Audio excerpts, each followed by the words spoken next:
I thought it'd be fun to kind of just bring y'all along and have you hang out with me today. It's going to be a pretty chill day, so nothing like crazy exciting, but I just thought this would be a different type of video to kind of try out, see if y'all would enjoy this type of content. That's kind of one of the perks of being a smaller channel. You get to experiment a little, and if it doesn't go well, not that many people notice. So, but it is astounding to me that I think I have like 180 of you on here that are subscribed and that care what I have to say about books and life, and that is just an enormous blessing, and I take that responsibility seriously. I value your trust that you've put in me, and so I try to bring you things that are of value to you if I can. Got Chief back there with me today, and my mom's carpet shampooer back there that I still need to return. I borrowed it from her, but Chief is at his post. He loves to look out the window and guard out the window, and I'm just kind of sitting here having some coffee this morning, and I don't know. That's really all I've done for the day so far. I have kind of a bright, like orange Texas summery mug today, and I picked it. This is like a weird thing of mine, but I pick mugs based on kind of like my mood for the day or what kind of video I'm filming. I'm very like thematic in my personality. I love themes, I love seasons, I love holidays. So the reason I chose kind of a bright, summery looking mug is because I am going to be trying to pick some books today to take with me on vacation. You know what? Let me adjust my positioning because my arm is getting tired already. Okay, now I'm adjusted a little better. The only downside is you get to see all the mess that I'm dealing with today. I've got laundry over here, I've got stuff I'm sorting out over here, and boxes I'm trying to recycle, and crap over here I'm trying to rearrange, and just... This is real life, people, all right? You know, I'm not going to pretend that I have my house perfectly clean all the time, because who does? And if you do, props to you. You are Superwoman or Superman, because I can't figure out how to do that. Especially can't figure out how to keep the dog hair off of everything. What was I talking about? Yes. I think I was telling y'all that I'm trying to choose some books to take with me on vacation today. Hello, Chief. Recently, and I mean recently, like within the last 48 hours, my husband and I decided to take a trip for our 1-year anniversary. May is the month we got married, so we're looking at our 1 year anniversary this month, and we weren't planning on going anywhere. We've been really good about budgeting and allocating our finances towards our long-term goals and different things like that, and we just told ourselves, you know, we'll just go out to dinner and we'll keep it small this year. We have an entire lifetime to take some trips together for our anniversary, so we weren't planning on anything. And sorry for the long backstory, but it's important. Originally, several months ago, we had planned to go on a Hawaiian cruise with my husband's entire family, and we had booked it. It was going to be amazing, all the things, right? Well, when we looked at our finances, we thought, you know, this is just not a smart move right now. Like, it would be better suited to take the money and channel it towards like student loan debt and things like that. And so we canceled it. And we got a call from my husband's uncle 2 days ago, he was the one that like booked everything for us. And he said, hey, you know, you can't get a cash refund for these flights. However, you still have $1,500 worth of flight credits in both of y'all's names, and you have to use them by October. So we were like, wow, oh my gosh. And so we started thinking, oh my gosh, we can actually take a trip for our anniversary and the flights are covered. That's insane. Like, that's the most expensive part of a trip. So we decided to take a trip, and we thought, where do we want to go? And my husband said, you know, we've never been to a beach together, so let's find a beach. I said, okay. I really don't want to go outside the United States right now. I said, my passport hasn't been updated since I changed my name to my married name, so I don't think it would work. So let's stay in the United States just in case. He said, okay, sure. And we said, how about Florida? I mean, we've never been to a beach in Florida, and we hear they're pretty nice, so We said, sure. And my husband works for a gentleman on the ranch that he works for. And this gentleman lives in Florida primarily. So he called him and said, hey, what beaches do you recommend in Florida? We know nothing about Florida. And the man surprised the heck out of us and said, actually, my son owns a rental property on the beach where we live. You're welcome to stay in it for free and hang out with us, and we'll show you around and give you a tour of Florida and take you out on our boat. And needless to say, our jaws dropped. I mean, we literally just, in a matter of 48 hours, didn't think we were going anywhere for our anniversary. And then all of a sudden, we find out we have flights and lodging covered. That is the two biggest expenses of a trip. So now all we have to worry about is a rental car and food and stuff, you know, which is easily budgetable. Is that a word? Budgetable? I don't know. But anyway, it's easy to budget for. And we're just thrilled. We are so incredibly shocked and blessed because even for our honeymoon after we got married, we didn't go anywhere super crazy. We had planned to go to Hawaii. Another time we'd planned to go to Hawaii, and we've just made the decision. We said, you know what, let's get our money back for Hawaii and pay off our wedding bands and my engagement ring. We do not need to enter this marriage in debt. We don't need to do it. We have student loan debt, but we don't need to add more to it. So we did the smart thing and just hung out in Colorado, which was still just a blast, and we have memories forever. But my point being, we've never been to a beach together, and our trips seem to just keep getting canceled all the time because we're trying to be smart with our money. So this was just an enormous blessing that we both need. I think work's been crazy for both of us. So needless to say, we're excited. And now that that long freaking story has been told, my point is that you can't travel without books. So I'm going to be on a flight to Florida for several hours and a flight back for several hours. And there's going to be plenty of beach time where I can read. I mean, I have to bring some books with me. So I thought today I'm going to get out my summery orange sunshiny looking mug, and we're going to pick some summer beach reads, some travel reads, and I might just have y'all help me pick them, and we'll look through them and I'll talk about them, and it's going to be fun. So anyway, there's Chief again. He wants me to throw his squeak ball, but in any event, I'm excited. I get to go to Florida for my anniversary. Still can't believe it. And yeah, let's get on with the day. You know what, y'all? I just remembered that I have some library books to do. They are the ones I checked out for the Bookathon, all the middle grade books. So I need to go return those. So I think that's what we're gonna go do. So let's go.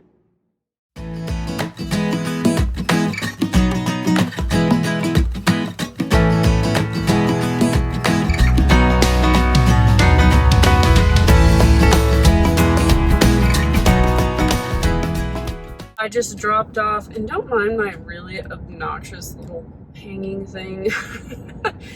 It smelled like something a long time ago, but it's lost its scent, and now I just think it's cool. It's the state of Texas with a red line going through it for the firefighters.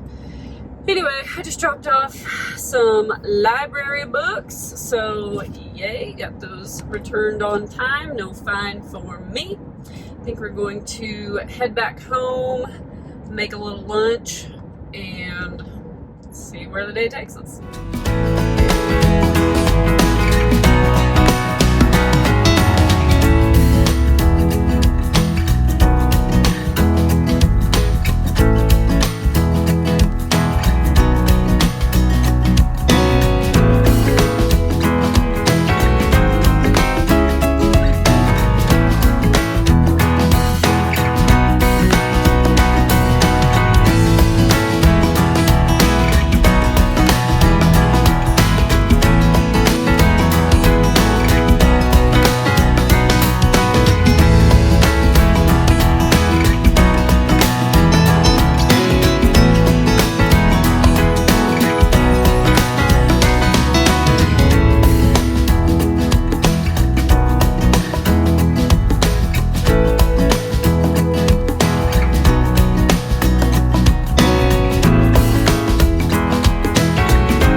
right now I'm currently reading While Justice Sleeps by Stacey Abrams. I talked about this one in my May TBR, of course, and I'm about halfway through, almost exactly halfway, and I just started yesterday.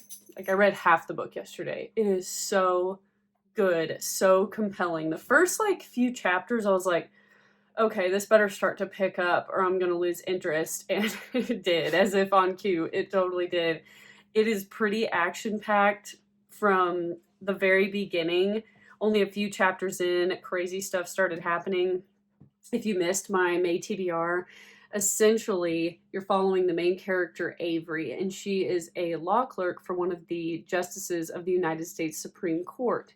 And a law clerk is someone that is an attorney, has their attorney's license. So don't be fooled by the name clerk. It doesn't mean, you know, what you think it means. They are full-blown attorneys that help these justices write opinions and things of that nature. Well, the justice that she works for all of a sudden falls into a coma surrounding some really mysterious circumstances. And for some reason, she finds out he appointed her his power of attorney and guardian ad litem. That's terrifying. Like, this is just your boss. Imagine your boss. Think of your boss, right? They go into a coma, and now you're the power of attorney and their guardian ad litem, and you get to decide whether they stay on life support. No thanks. I love my boss, but I am not equipped to make those decisions for her. No way, no how. But that is the situation Avery has found herself in. And there's all this like crazy like government conspiracy stuff she starts uncovering, and it's so complex, and I don't want to spoil it, but it is so good. If you love legal thrillers, this one is amazing. And Stacey Abrams, I don't know a ton of details about her, but I do know, I'm pretty sure she's the governor of Georgia. I think still is. I know she was at one point for sure.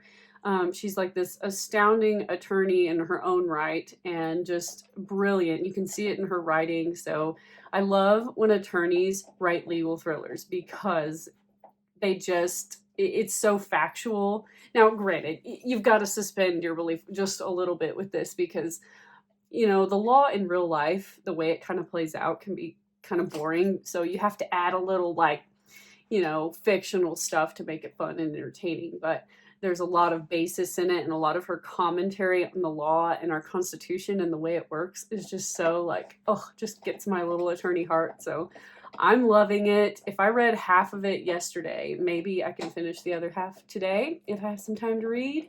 But yeah, that's what I'm currently reading. And by the way, look at my bookmark. Oh my gosh. Is that not perfect? I'm taking it to Florida for obvious reasons. Look at the beach and the little coconut. Oh my goodness. Just, yes. And it's by Emily Cromwell Designs. You can see there on the back. Hopefully it's not like reversed for y'all, but Emily Cromwell Designs, she makes super cute bookmarks. So that is coming with me to Florida. Speaking of Florida, what we were talking about earlier this morning with picking some books to take with me on the flight and to read on the beach, I've got a little stack here that I'm kind of looking at, and books that I just think would be good for anyone to take on vacation or beach reads. So some of these I have read, and a lot of them I have not read. So this is a fun stack. This first one though, I'm a little nervous about reading it like on an airplane because I feel like I might get weird looks. And that is Falling by T.J. Newman. This one, I believe T.J. Newman, she is a flight attendant and has been forever. So I bet when she writes this, I haven't read this one yet, but I bet when she writes this, a lot of this stuff is going to be kind of based in fact and really accurate. But essentially, the back description is very short. It essentially invites you to imagine this scenario where you're on a flight with 140 something other passengers. And just 30 minutes prior to this flight taking off, the pilot's family has been kidnapped. And the only way that his family is going to survive is if he crashes this plane and kills everybody on board. So you've got this pilot dealing with this impossible position that he's in, and 140 something passengers on board, depending on him to get them there safely. I mean, that's all the back really describes. I can imagine it's heart pounding, it's terrifying. And look at the cover. Is that not the coolest, summery, beachy color cover? I mean, I'm not so thrilled about seeing a crashing plane, and I don't think anyone at TSA would appreciate this book, but I feel like I could get away with it, maybe. Guess we'll find out. This next book I picked up recently, and I'm a little nervous, but I think it could still be good. And that is The Last House Guest by Megan Miranda. The reason I'm nervous is because I've got a dog like trying to shove his way. Did you see that? Did you see that? That is life with dogs right there. Constant camera shakes, constant noise in the background. The Last House Guest by Megan Miranda. The reason I'm nervous is because I read her book, The Only Survivors, last month for my April Book of the Month pick, and I didn't love it. I didn't hate it, but it was kind of frustrating the way it all played out, and I wish it had gone a different direction, so it wasn't like one of my favorite thrillers in the world. But this one looks pretty good, and it was on the Reese's Book Club pick, so I'm gonna give her another chance. I don't hate her writing. I wasn't thrilled with that particular book. So I'm gonna try another one, and I think it'll be really great for a vacation read or a beach read. So this takes place in Maine, and it says that it's Littleport, Maine, so it's like a vacation spot for the wealthy. And it's based on this friendship between Sadie and Avery, and it spans over the course of like 6 different summers. And then one of them, Sadie, is found dead, and the police ultimately rule the death a suicide. But Avery gets this feeling that there's something else going on, and there are people in the community, like the local detective and even Sadie's brother Parker, who blame Avery for Sadie's death. So essentially, you've got this plot of Avery having to kind of clear her name because she's tired of being suspected of being responsible for Sadie's death. And so she's got to go about figuring out who did this. And I'm sure more stuff will happen because it's a thriller. So it's not like a cozy mystery where all they have to do is figure out who did it. I'm sure there's going to be some action-packed stuff going on. And it takes place, like I said, in Littleport, Maine, which is a coastal town. So plenty of beaches, plenty of ocean, plenty of beachside vibes. And I feel like I should mention, when I say beach read, I don't necessarily mean it's about the beach, but it could be. When you Google beach read and what it means, essentially it's a book that's like easy, fast-paced, fun, and it's on a topic that isn't so serious that it could like ruin your vacation. And that's kind of what a beach read is something that's like fun to read, fast-paced, and it just kind of is nice to read while you're on the beach or while you're on an airplane or trying to relax. It's not like super heavy, dense topics. Next up, another book that I've got my eye on to take on vacation is It Takes Two to Mango. You might be seeing a theme here. I'm really just in a beach mind, a beach mode. This is by Carrie Doyle. This is the first in a cozy mystery series. I forget what she calls it. I think it's called the Trouble in Paradise mystery series, and this is the first. I have not read it yet. So your main character's name is Plum, which is kind of a crazy name, but there you have it. She's a travel magazine editor, and apparently she gets fired when they do some corporate cuts, and she decides, you know what, I'm getting really sick of cold winters up in New York and fruitless swiping on dating apps is what she says. And so she wants a dramatic change of scenery. So she sees this job as a villa broker and moves to a beautiful Caribbean island on a whim, taking this job as a villa broker. However, there are some interesting things once she gets there, right? It wouldn't be a cozy mystery if there weren't. One of her clients ends up found dead in the jacuzzi at Casa Mango, which is one of the properties that she manages. And now, I mean, she's on this tiny Caribbean island. There's a killer loose. One of her clients is dead. She has to deal with the police, all the clues, and apparently a handsome director of security trying to solve the case. So your standard cozy mystery sort of plot, but it's got a total beach theme and a Caribbean island, and It's a lighthearted whodunit type of mystery, so you really can't go wrong if you'd like to take this one on vacation with you. This next book that I picked up is a little unusual for me because I think it is technically a romance, and I don't read a lot of romance. If I read romance, it has to be mixed in with a larger plot of like some sort of something. There's got to be like, I don't know, like in Throne of Glass, you know, where there's this fantasy and this assassin thing going on, and there's a romance mixed in. I can deal with that. Or, you know, there's a thriller plot and there's a romance mixed in with that. Like, I like it mixed. I can't do just like flat romance. At least I think I can't. I'm nothing if not open-minded, but so far I haven't really liked straight romance. But this one seems like it might deliver, and that is Something Wilder by Christina Lauren. First of all, this cover. I mean, come on. That is like total summer beachy vibes. And I don't even think that's a beach, but it just looks like an amazing sunset and summer. And yeah, I've heard a lot of good things about Christina Lauren. Y'all probably have read this, but I sure haven't. So I'm a little late to the game, but I still think it sounds excellent. So your main character is named Lily, and she is the daughter of kind of a notorious treasure hunter.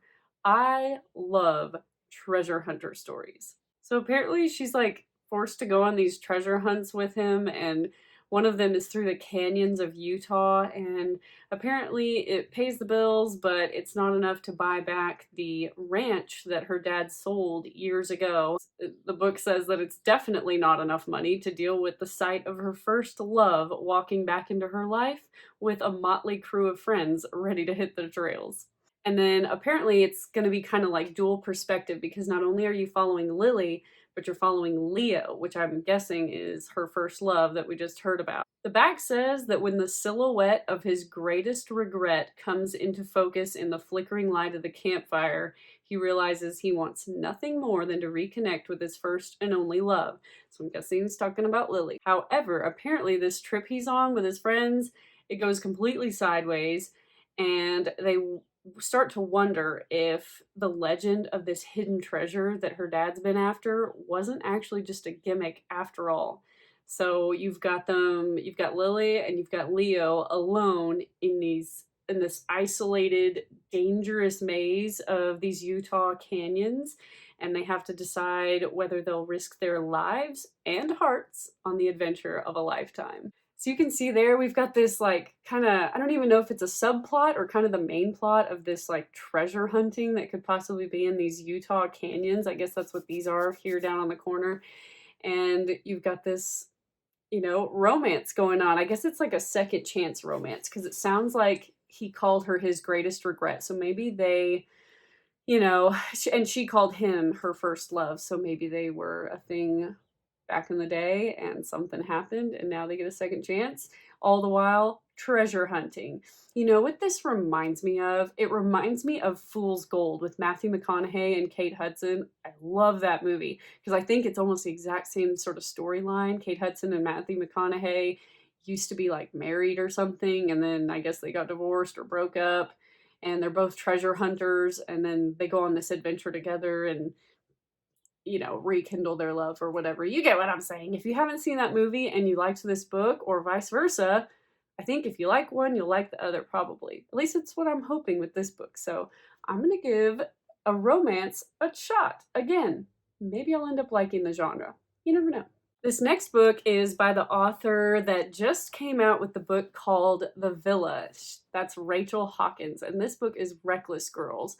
Again, we've got a summery, tropical looking cover, and I think Rachel Hawkins is kind of known for her like fast-paced thriller books. Essentially, the back says, "One island, 6 visitors, countless secrets." And what it means by that is the one island is Moreau Island. It's like a desolate island out in the Pacific Ocean, and it has this really mysterious history of shipwrecks, cannibalism, and even some rumors of murder.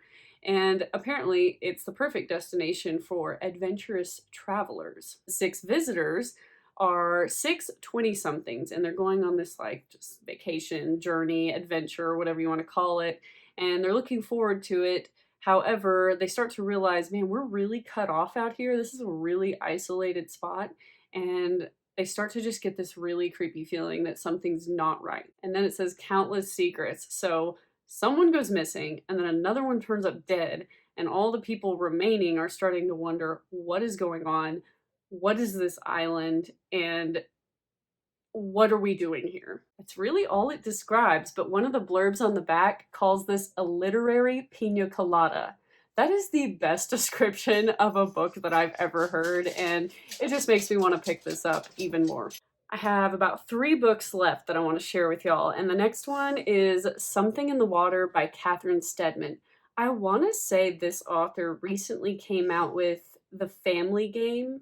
Y'all will have to correct me if I'm wrong about that, but I'm pretty sure she came out with a book called The Family Game recently. So anyway, same author, and this was a Reese's Book Club pick at some point. I'm not really sure when, but again, we've got kind of an ocean vibe going on, so perfect for vacation, perfect for the beach. Your main character is Erin, and she is a documentary filmmaker, and she's on the brink of a professional breakthrough.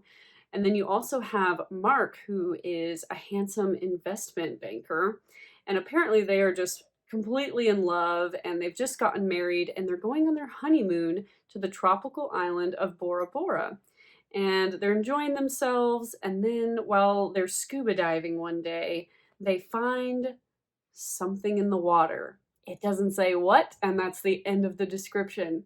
That's all you get to know. You've got this blissfully in love newlywed couple, and they go off to this gorgeous island in Bora Bora, and then they're scuba diving, and something's in the water. I don't know what it is. I don't know anything more than that, but it sounds fascinating, and it's kind of fitting because my husband and I are going on our anniversary trip to a beach, so hopefully we don't find something in the water that shouldn't be in the water, but I'm sure going to enjoy reading about it on the way there. Lastly, I just kind of added these 2 to the mix. By the way, none of the books I just talked about are ones that I've read, so all of those are potentials to take on vacation with me, but I added these 2 that I have read just in case y'all needed a little bit more suggestions, because I can't talk about beach reads without listing the queen of beach reads, and that is Ellen Hildebrand.